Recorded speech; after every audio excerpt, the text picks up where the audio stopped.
Olá, pessoal, boa noite a todos, a todas, a todes. Pessoal que está lá atrás, se quiser sentar mais próximo para fazermos uma coisa mais aconchegante, fique à vontade. Se quiser ficar atrás, tudo bem, não tem problema também. Eu sou Giovana Lunardi, vou fazer essa atividade hoje com vocês aqui, já vou explicar um pouco a natureza dela e qual o sentido dessa aula aberta. Acho que a gente tem aqui diferentes pessoas, né? Então, tem uma parte do grupo aqui que são meus alunos da 7ª fase. Aqueles que são meus alunos da 7ª fase, a hora que a gente encerrar a atividade da palestra, a aula continua aqui no auditório, então só para deixar o recado. E as outras pessoas que vieram exclusivamente só para a atividade estarão liberadas.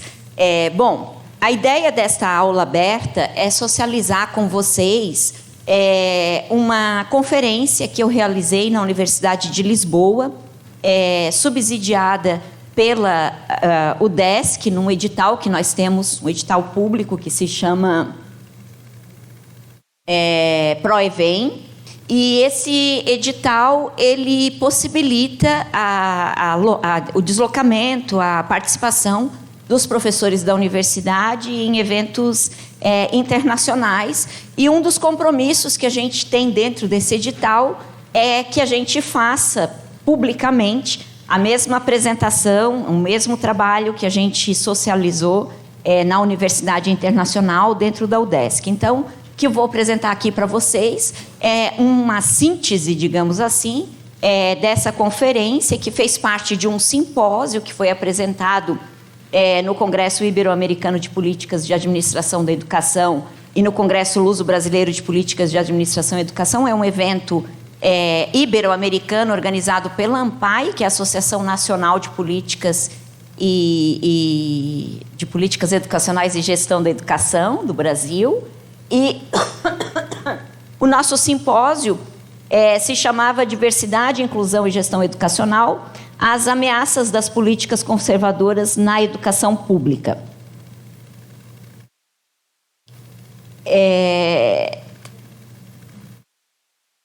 Na verdade, a nossa principal ideia desse simpósio era discutir como que o avanço de governos ultraconservadores, neoconservadores, ultradireita, enfim, o nome que a gente quiser dar a esse governo de orientação bastante orientação política, conceitual e intelectual voltada a perspectivas neoconservadoras, né, impactam nas políticas educacionais. Era a nossa preocupação tentar entender como governos com essa orientação constroem políticas que vão, de alguma maneira, atacar especialmente o direito à educação e os direitos humanos. Então, nós compusemos um conjunto de trabalhos que lidavam com diferentes perspectivas nessa arena das políticas educacionais e do direito à educação e da perspectiva da diversidade, juntando pesquisadores do Brasil e de Portugal. Então, foi apresentado nesse simpósio 4 trabalhos, um trabalho da professora Jesus Maria de Souza, da Universidade da Madeira, trabalho da professora Maria Beatriz Lúcia, da URGS, trabalho da professora Miriam Alves Fábia, da UFG, e também o meu, aqui da Universidade do Estado de Santa Catarina. Aqui, hoje, eu vou discutir com vocês e vou trabalhar com vocês especificamente algumas das reflexões que eu levei para o diálogo com esses pesquisadores de Portugal e do Brasil, focando especificamente na questão da construção de uma educação especial conservadora na contramão da agenda da educação inclusiva, e discutir um pouquinho com vocês o que é que eu estou entendendo como um sentido da educação especial conservadora e como é que isso se articula aí na contramão da agenda da política de educação inclusiva. Então, as questões iniciais que eu trago para vocês é que houve, assim que assim que o ex-presidente, ainda bem, Jair Bolsonaro assumiu, não sei se vocês lembram bem desta cena, mas de partida a gente já teve um pouco de uma direita muito tocada, feliz, emocionada, porque a primeira-dama, num dos primeiros atos, faz a tradução do governo, nem me lembro bem da cena, mas eu acho que era a tradução do discurso dele em Libras. E uma das coisas que começou a circular naquele momento é que, olha, que coisa interessante, como é que veio aí a presença da diversidade, o respeito à diferença, a visibilidade da Libras e tudo mais. Essa era a ideia que permeou naquele primeiro momento, naquela primeira cena. O que é interessante de a gente perceber é que esta ideia que habitou no imaginário e no debate público naquele momento, em certa medida, faz com que a gente entenda que, de alguma maneira, a pauta da educação especial ganhou visibilidade. Então, ela ganhou uma visibilidade e a pergunta que ficava mas se é um governo que se orienta por perspectivas neoconservadoras, como é que esta pauta da educação especial ganha visibilidade ao mesmo tempo que outras pautas da defesa dos direitos vinculados à diversidade são massacrados? Então, o que opera aí para que essa visibilidade aconteça e por que um grupo específico é destacado enquanto outros grupos são atacados, invisibilizados, maltratados, desrespeitados na mesma perspectiva política? E essa interrogação, ela também é muito interessante no campo simbólico, porque tanto o governo que saiu quanto o governo que entra dão destaque à questão da diversidade em diferentes perspectivas. Então, assim como a gente teve no primeiro ato do governo Bolsonaro a representação da inclusão e do destaque à educação especial pelo público, nem especificamente da educação especial, né, mas a comunidade surda, pela defesa da primeira-dama, a gente tem, como primeiro ato do governo Lula, a subida da rampa simbolizada pela diversidade. Eu usei essas duas fotos aqui para demarcar para vocês o quanto também opera aí uma linguagem simbólica e que tem relação com esse discurso conservador e com a apropriação que esse discurso conservador faz, inclusive, das pautas no campo da educação especial. Se vocês verem, a primeira-dama, quando faz o uso da língua de sinais, ela assume, neste uso, a personificação da pessoa que está falando em termos de... que está falando, não, que está ajudando a proteger um determinado grupo.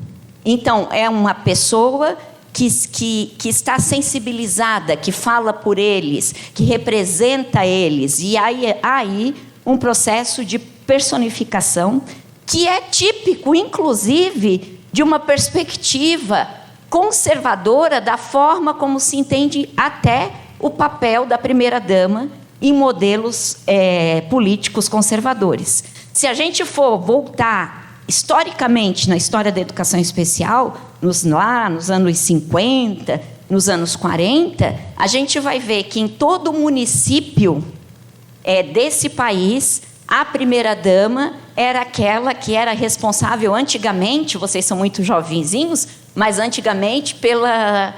Como é que era o nome? Eu esqueci. Tinha uma... Não das APAES, não. Tinha uma fundação social que era a responsabilidade da primeira-dama e ali ela cuidava dos desvalidos de maneira geral, entre eles as pessoas com deficiência, né? Então, esta articulação simbólica, ela permeia tudo isso. É uma ideia de cuidado, é uma ideia de proteção, é uma ideia de visibilidade.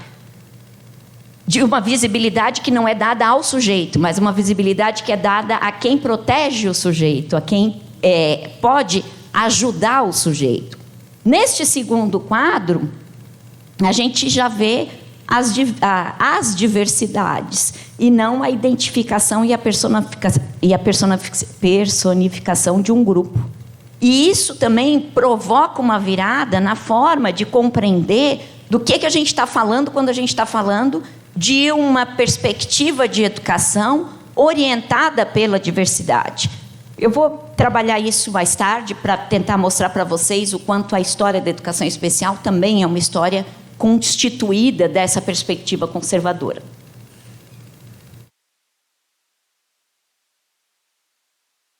Então, se a gente pegar essa ideia, né, de que há ali na gestão desse governo de ultradireita uma preocupação com a educação especial, a gente precisa entender de que educação especial estava se falando e qual sua relação com a educação inclusiva. E, de novo, a gente tem dois simbolismos. A ideia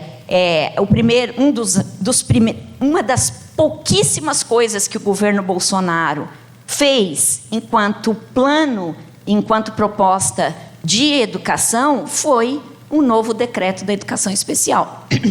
E o fato de ter escolhido a educação especial, isso diz muito dessa ideia de por que escolher a educação especial para pautar, para orientar, para propor uma política educacional do seu governo. Ele poderia ter escolhido outras tantas, mas a educação especial foi a escolhida. E é simbólico também que o decreto que o governo Bolsonaro assinou relativo à educação especial tenha sido um dos 10 decretos revogados no primeiro dia do governo Lula.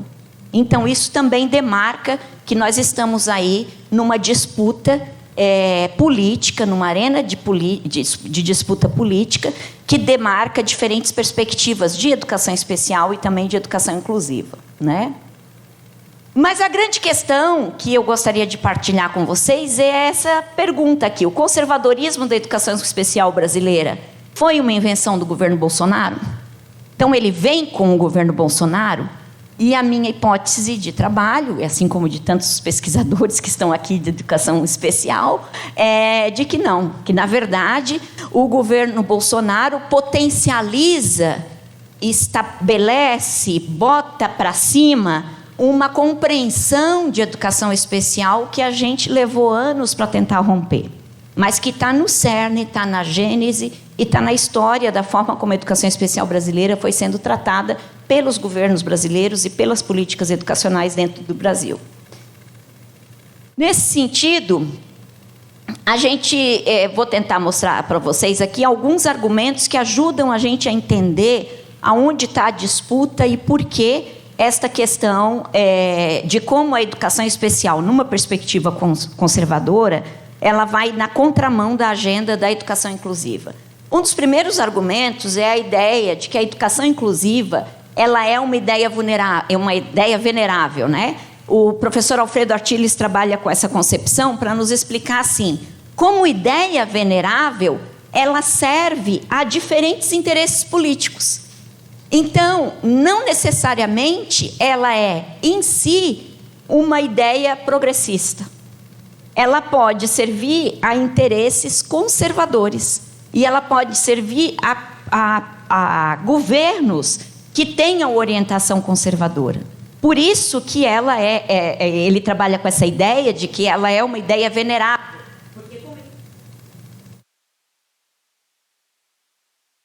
Acho que acabou a bateria. E eu tenho que falar no microfone porque eles estão fazendo uma gravação. Então tem que falar no microfone. E por isso que ele trabalha com essa ideia de que é uma ideia venerável, né? Ou seja, de que ela, nesse aparato simbólico que é construído, ela ela é permeável, né? Ela é um ideário. E, como ideário, ela carece de ser pensada dentro desse contexto. Como ela carece de ser pensada dentro de um contexto, as variações e as orientações políticas que a gente tem em diferentes países vão dando a ela uma permeabilidade que pode fazer com que uma perspectiva de educação inclusiva sirva a interesses de governos políticos com orientação conservadora, né? Então, por exemplo, o governo Trump, nos Estados Unidos, fez muitas políticas de educação inclusiva destacadas a grupos específicos, assim como fez o governo Bolsonaro, especialmente no caso da educação bilíngue e trabalhando especialmente com os grupos de surdos, né? Então, essa compreensão ela é bem interessante para a gente já perceber a complexidade dessa questão da educação inclusiva. Um outro aspecto importante é de que, ao se tornar uma ideia venerável dentro de uma agenda internacional, a educação inclusiva ela também independe dos contextos locais como discurso.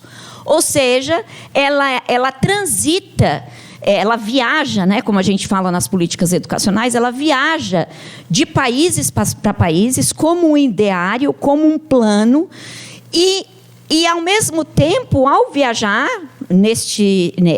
ao transitar nesses contextos internacionais, ela não respeita as próprias desigualdades de origem. Nesse sentido, acontece no processo de defesa da agenda da educação inclusiva, que a gente chama de absorção branda. Ou seja, se nós pensarmos que, ao defender muitos dos documentos internacionais, quando construíram a agenda da educação inclusiva, estavam pensando em atacar processos graves de exclusão educacional, a gente vai entender que quando os governos-nação são signatários desses documentos, muitas vezes eles criam paliativos ao invés de provocarem mudanças que efetivamente vão atacar aquelas que são as origens das desigualdades escolares oriundas dos próprios países. No entanto, a agenda da educação inclusiva, em certa medida, permite essa apropriação branda dos países, né? Um outro argumento que o Artiles trabalha é a ideia de que, por conta dessa absorção branda, muitas vezes a educação inclusiva ela é restrita a grupos específicos e, com isso, se abandona a radicalidade da ideia da inclusão, no que ela tem de radical no combate da exclusão, né? E aí a gente cria uma espécie de invisibilidades, né? O que o Mitchell chama de uma espécie de um apagamento social, né? Uma ideia de apagamento social. E esse apagamento social de algumas dessas desigualdades, ela é próprio da forma como a gente entende esses processos de inclusão, que, ao focar num grupo específico, a gente acaba não compreendendo a complexidade da situação, da interseccionalidade que compõe a maioria dos processos de desigualdade escolares, né? Então, é o caso, por exemplo, de você dizer, eu vou construir políticas exclusivas para sujeitos com deficiência intelectual. Quando você faz isso, você apaga, silencia, invisibiliza um outro conjunto de marcadores sociais que são tão importantes ou definidores, inclusive, dessa deficiência intelectual, que é, por exemplo, a questão da raça, a questão da desigualdade econômica, a questão da pobreza, a questão do gênero e uma série de outros marcadores que muitas vezes ficam invisibilizados por esse processo de apagamento social, né? E aí o Artiles continua dizendo que uma consequência é que as respostas de equidade visam proteger esses grupos, enquanto a exclusão é reificada e justificada. O conhecimento da pesquisa produzido para abordar esse problema complexo é involuntariamente cúmplice na manutenção desse estado de coisas. E isso é muito interessante, e tem relação com o que eu falava para vocês, de que o conservadorismo da educação especial não é obra exclusiva do governo de ultradireita, né? O governo faz uso disso, mas o próprio campo de pesquisa da educação especial faz uma absorção da ideia de educação inclusiva bastante restritiva, faz uma produção científica focalizada, e essa produção científica focalizada acaba gerando estas questões que o Artiles aponta com muita propriedade, né? E aí ele também nos desafia, enquanto compromisso de pesquisa, dizendo que nós precisamos refletir e refinar a identidade desse movimento, dessa ideia de educação inclusiva, né? É uma teoria da educação, uma reforma da educação especial, outra exigência política para atender às necessidades de determinados grupos de estudantes, ou um movimento social? Estas não são opções mutuamente exclusivas, mas se algumas delas estiverem interrelacionadas de alguma forma, devemos especificar a natureza dessas conexões e suas implicações para a pesquisa, para a política e para a prática. Então, vários pesquisadores, não só ele, especificamente no campo da educação especial, nos fazem um alerta de como a educação especial se apropriou da agenda da educação inclusiva, fazendo essa restrição de que, quando falamos de educação inclusiva, estamos falando única e exclusivamente de pessoas com deficiência, né? E, ao mesmo tempo, como o discurso da educação inclusiva também é apropriado por outros campos, que, ao fazer a defesa dos seus segmentos, não consegue fazer a interseccionalididade, né? Então, o movimento negro, o movimento surdo, o movimento LGBTQI+. Então, como é que a gente, e Nancy Fraser e outros estudiosos mostram isso, que há um momento mesmo de intensificar a diferenciação, né? É preciso demarcar diferenciação para depois você conseguir estabelecer os processos de igualdade. No entanto, nós temos que ficar atentos a essa lógica e como isso se opera, especialmente no campo das políticas, porque isso pode ser bastante complicado para o avanço das políticas. Não consigo passar aqui. Você consegue me ajudar?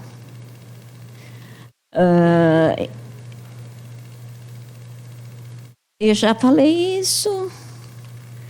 Agora foi. E isso, ele também faz isso. O professor Artiles é preocupado com a questão da overrepresentation nos Estados Unidos, que é como há uma grande maioria dos alunos identificados como alunos que necessariamente precisam de apoio educacional especializado, são alunos latinos, alunos negros, ou seja, de que parece que há uma marca aí em quem a escola identifica como alguém com deficiência, né? E ele faz esse alerta que eu acho muito interessante, que os pesquisadores devem adotar um compromisso moral e, portanto, devem fundamentar seu trabalho em uma epistemologia histórica, uma epistemologia que compreenda esses processos de exclusão, de desigualdade, né? Ele é orientado pela perspectiva histórico-cultural. Isso nos permitirá evitar a inocência branca, ou seja, o white innocence, né?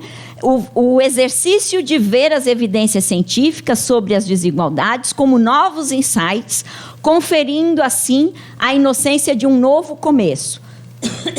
Agora nós já sabemos, não podemos mais adiar a ação. Essa ideia da inocência branca, ela é muito interessante, que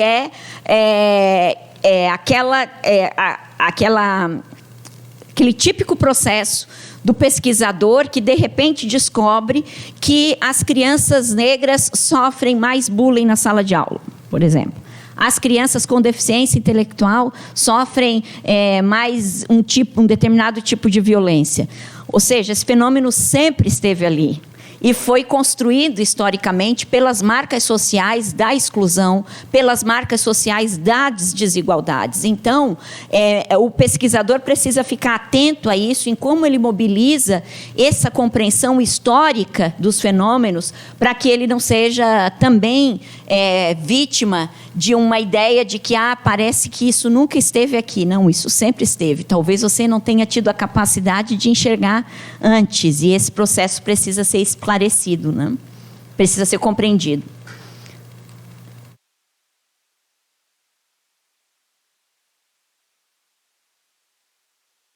Desculpa. E aí, como é que isso se dá, então, no caso da educação especial, tanto no campo científico quanto na arena política, né? Primeiro, acho que é bem importante a gente compreender de que essa perspectiva conservadora da educação especial, ela está presente na história da educação especial, especialmente nos contrapontos dessa história, né? Primeiro, a própria concepção de deficiência. Então, a briga histórica que existe entre o modelo médico e o modelo social de deficiência, como a gente oscila nessa compreensão, né? E a forma como a gente oscila na compreensão da deficiência, ela interfere no tipo de política que nós pensamos, no tipo de proposição e alternativas que a gente vai construir para a escola. Segundo, ao orientar-se por uma concepção de deficiência, a gente também pensa os tipos de atendimento, e na história da educação especial, isso sempre foi um grande confronto. Onde se dá o atendimento para os alunos com deficiência? É na escola? É um atendimento institucional, assistencial? É um atendimento de saúde? Onde acontece esse atendimento? Qual é esse locus? E a história da educação especial no Brasil é uma história de negação do direito público desse atendimento. Se não fosse, em determinado momento, a sociedade civil e a organização da sociedade civil, o governo brasileiro não se responsabilizaria por esse atendimento. Os movimentos sociais organizados demoraram muito para conseguir fazer avanços no sentido de fazer com que o governo fosse pressionado a garantir esses atendimentos. Então, temos aí uma história que é de exclusão, uma história que é de desassistência do governo e uma história que deu espaço para a filantropia, para o atendimento privado, nesta briga com o atendimento público. O mesmo aconteceu do ponto de vista do provimento. Então, quem é que paga essa conta? É o governo brasileiro pagando a conta da iniciativa privada, pagando a conta da filantropia, financiando o atendimento do público na iniciativa privada, nas instituições filantrópicas e tudo mais. O locus do atendimento também sempre foi um universo de disputa.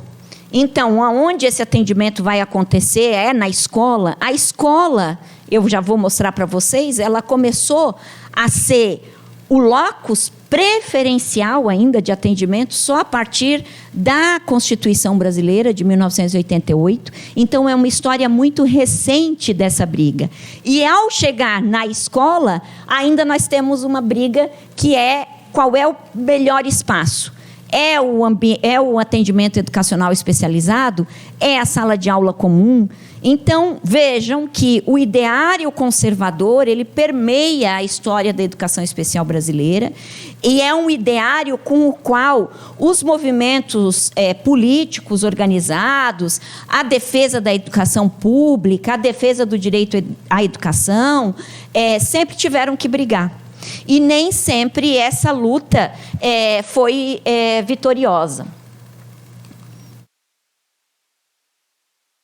Do ponto de vista político, eu não vou ter tempo de falar muito aqui dessas disputas, mas vale a pena a gente situar duas questões, né, que são bem emblemáticas nas discussões políticas da educação especial.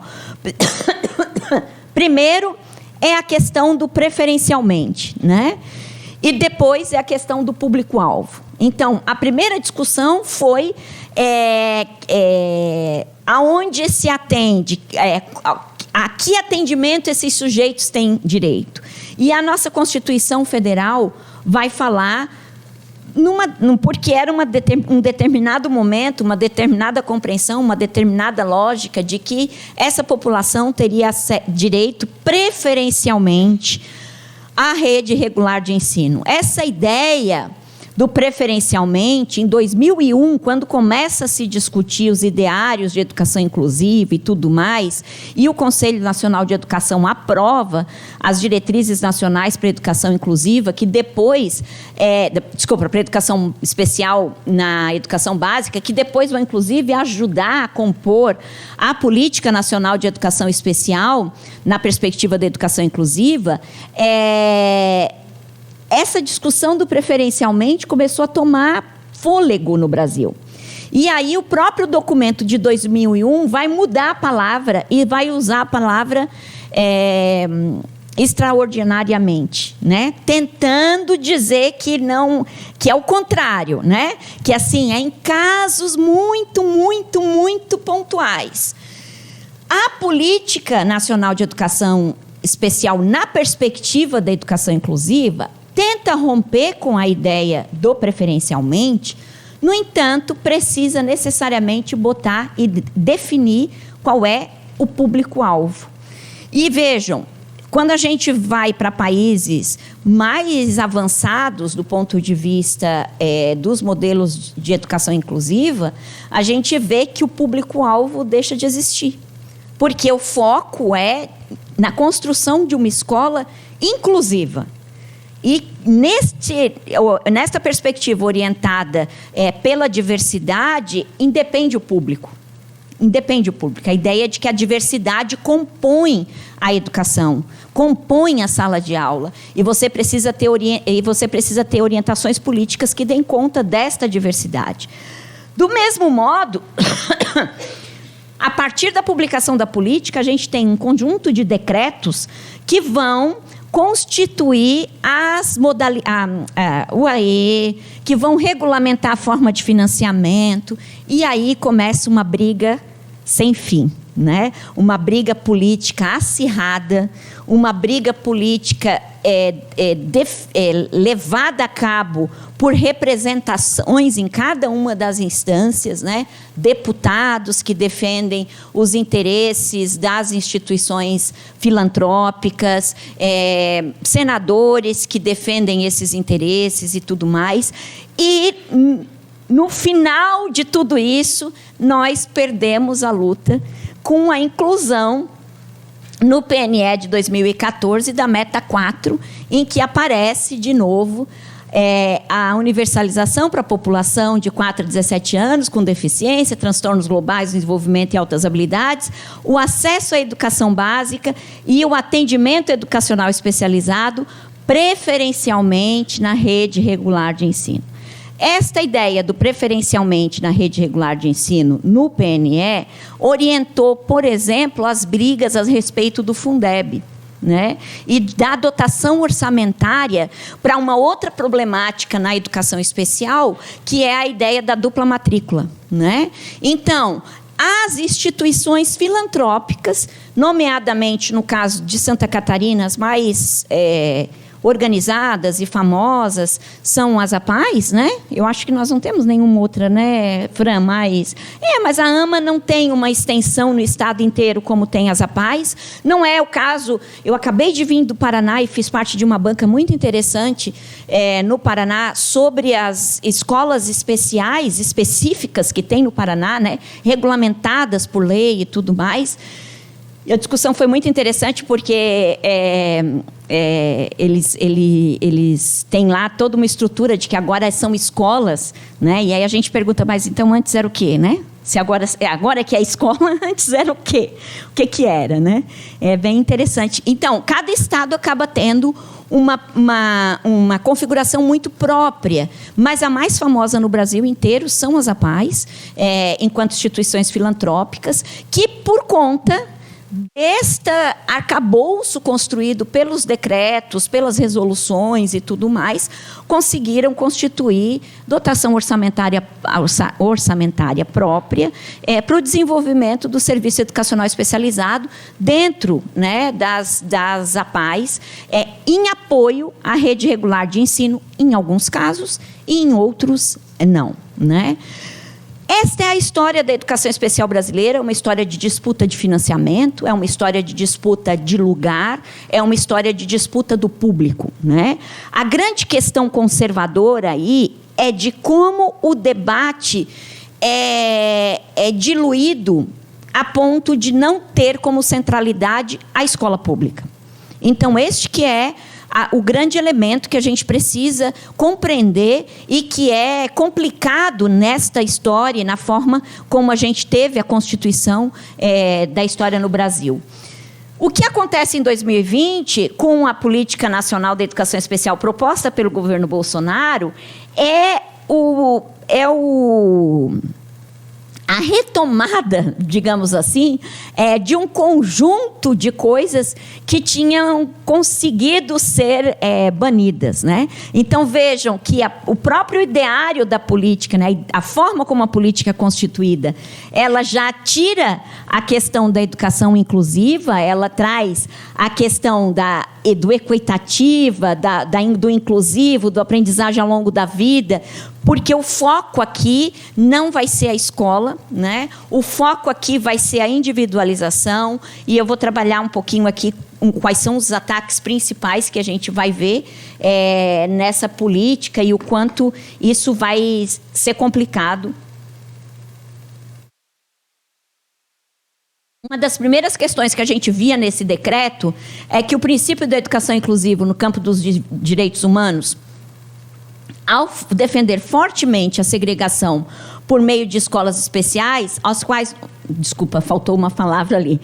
Que, na verdade, o ataque era ao princípio da educação inclusiva, porque, ao defender fortemente a segregação, a gente tem aí o retorno e a força das instituições filantrópicas privadas, né? Então, se você diz que o foco não é a escola e é na escola que se dá a defesa dos direitos humanos, a gente cresce a rede de atendimento filantrópica, né? E, gente, é só uma observação. Eu comecei minha carreira trabalhando em escola especial, tá? Fui funcionária de APAE, acho que 6, 7 anos da minha vida. Então, não significa, não estou aqui fazendo uma crítica ao trabalho pedagógico que se desenvolve nessa instituição. O que eu estou querendo que vocês compreendam é do ponto de vista dos impactos que isso tem nas políticas educacionais, né? Porque, para muitos municípios, a única possibilidade de atendimento pedagógico que se tem é as APAES, é a escola especial, porque senão não conseguiria nem um atendimento pedagógico, né? Mas a gente precisa compreender as limitações desse modelo do ponto de vista das políticas do governo brasileiro, né? E os impactos que isso tem para a história da educação especial e para a defesa dos direitos humanos também, né? Aqui que o decreto faz é o papel do Estado como fornecedor da educação às pessoas com deficiência, na medida em que a política institui o primado da família na escolha do tipo de educação a ser oferecido aos seus filhos. E segundo o discurso neoliberal da soberania do consumidor, em eleger livremente o melhor provedor de serviço educacional, dessa forma, desresponsabilizando o Estado pela educação das crianças e jovens com deficiência. É uma lógica do voucher, né? Que é uma lógica que orientou, por exemplo, as políticas de educação infantil em várias reformas na América Latina e que vem neste decreto proposto, que, graças a Deus, foi sustado e agora revogado, tinha o que a gente chama desse jabuti, né? Da possibilidade de que os pais, a família, escolhesse aquilo que acha que é o mais adequado para o atendimento do seu filho. E não tem problema na escolha da família. No entanto, a responsabilização da oferta é do Estado, né? Então, não é o Estado dizer assim, eu gasto R$600 por mês para dar um atendimento para o seu filho. Então, eu dou R$600 e você faz o que bem entende, né? A lógica muda quando a gente opera com essa lógica de financiamento. Um outro aspecto que esse decreto também trazia é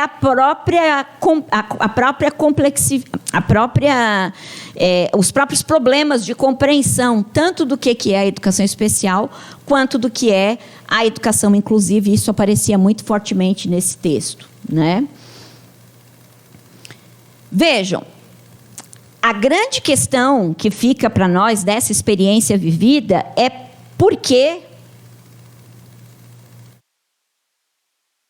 como a gente pode compreender que a educação especial serviu ao ataque da democratização da escola e do direito à educação. Porque justamente nessas características que eu falei aí para vocês do decreto, a gente via o ataque a 3 princípios que são fundamentais da democratização da educação. Primeiro, o princípio da participação popular, ou seja, quando você cria uma política pública, você precisa, na verdade, dialogar com os sujeitos envolvidos nessa política a partir de representação, a partir de fóruns específicos, a partir de discussão de conferências públicas, audiências públicas e tudo mais. Então, a gente teve aí o primeiro ataque. O segundo é o controle social. E o controle social é uma questão muito importante e que é, por exemplo, uma das problemáticas do homeschooling. Quando a gente fez várias audiências públicas e conseguiu barrar os projetos de homeschooling, nós não temos mecanismos no Brasil suficientes para garantir os direitos da criança e a proteção da criança se não for pela escola. Então, vocês imaginam que grave é quando a gente cria uma legislação que permite ao pai e à mãe de uma criança com deficiência tomar a decisão se ele vai levar essa criança para a escola ou não. Dizer para o Estado que ele vai fazer a educação dessa criança em casa. Vocês sabem, muitos daqui, quem ainda não está na educação, trabalhando, mas deve ter consciência disso, que a maioria das situações de violência doméstica contra crianças são identificadas na escola. As situações de maltrato são identificadas na escola. Eu trabalhei, nesse meu tempo de APAE, eu trabalhava com crianças de 0 a 3 e eu recebia crianças que a fralda que eu tinha mandado no dia anterior era a fralda que voltava. Isso era de um maltrato terrível, a criança que não tomava banho. E a escola era obrigada a agir nesses casos. Então, imagina os elementos... Isso eu estou falando da individualização. Então, do perigo que acontece quando a gente individualiza numa sociedade que tem poucos mecanismos de controle social. Porque quando a gente vê modelos, e isso que ainda eu conheço um pouquinho, e eu sei dizer para vocês que assim, não é nada adequado para ser copiado, né? Mas mesmo assim, no caso americano, nos modelos de homeschooling americano, há mais elementos de controle social.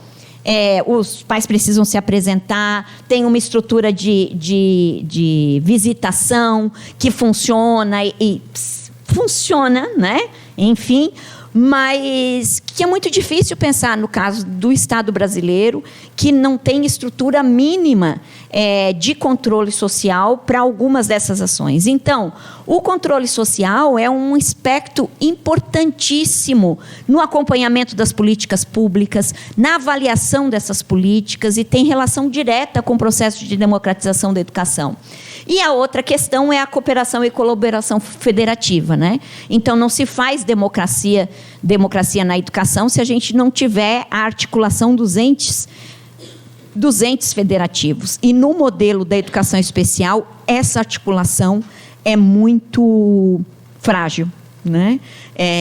Na maioria das vezes feita com repasse do dinheiro. Aqui em Santa Catarina a gente agora tem um modelo de repasse que é bem grave, né? Que nós não temos ainda controle para saber como é que isso tudo vai acontecer do ponto de vista do tipo e do serviço oferecido e da qualidade desse serviço. Então a gente percebe o quanto mudanças da política de educação especial, neste viés conservador, podem afetar estes elementos, que são elementos que garantem o processo de democratização na educação.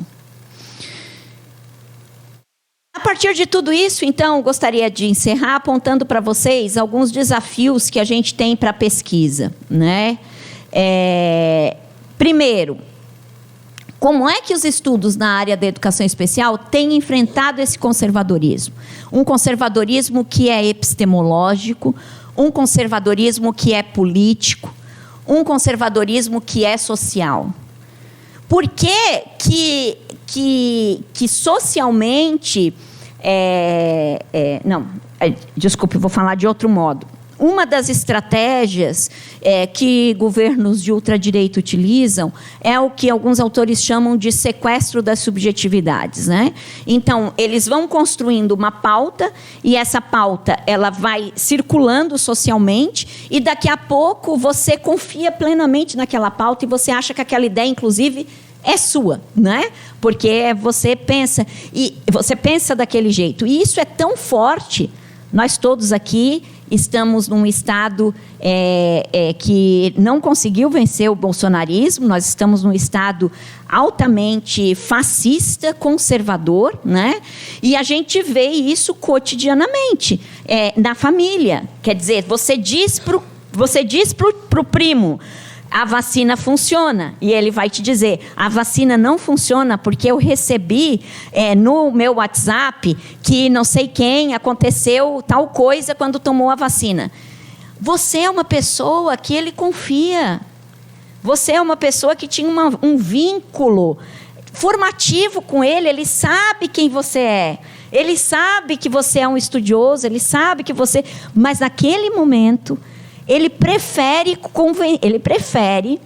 não falar mais contigo e ter relação com o grupo virtual dele, porque são as pessoas que ele mais confia do que você, que está ali do lado dele, que tem uma história.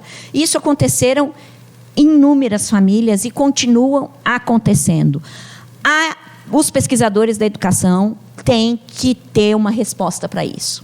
Tem que encontrar formas de lidar com esse ataque cotidiano que nós estamos vivendo, com esse sequestro das subjetividades. E a gente precisa pensar em estratégias de trabalho para dar conta disso.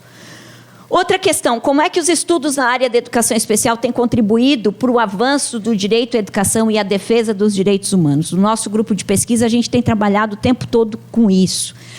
Não adianta pensar uma educação especial que não seja para a melhoria da escola pública, para a melhoria do acesso à educação, da permanência, do sucesso, da aprendizagem. Eu não recebo no meu grupo de pesquisa ninguém que queira pesquisar como é que a criança cega aprende matemática. Eu estou preocupada em como é que a gente modifica a escola para conseguir fazer com que a criança cega aprenda. Então, essa especificidade que é fruto... Dei um exemplo ruim aqui, né? Mas é para dizer para vocês que essa especificidade conservadora, que é fruto do próprio pensamento dentro da educação especial, é algo que a gente precisa romper nas nossas pesquisas e a gente precisa responder às grandes questões, né?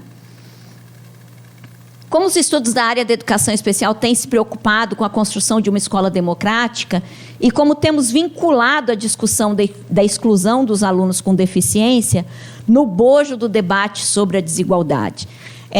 A gente tem ficado muito assustado com todos os levantamentos que a gente tem feito da produção científica na área da educação especial e visto como é que esse debate não aparece. não aparece um debate sobre desigualdade, não aparece um debate sobre interseccionalidade, não aparece um debate sobre escola democrática. E a gente precisa entender, porque a gente não está falando de fora, a gente está falando de dentro. A gente está falando daquilo que a produção da educação especial apresenta em termos de contribuição para as políticas públicas. E a gente precisa começar a trazer essas discussões como centrais, se a gente quiser efetivamente romper com estas ondas de conservadorismo que de tempos em tempos aparecem na educação especial brasileira. Encerro dizendo para vocês que o que nós vivemos nessa experiência de um governo de extrema-direita no país foi muito contundente para a área da educação. Nós estamos longe de vencer isso.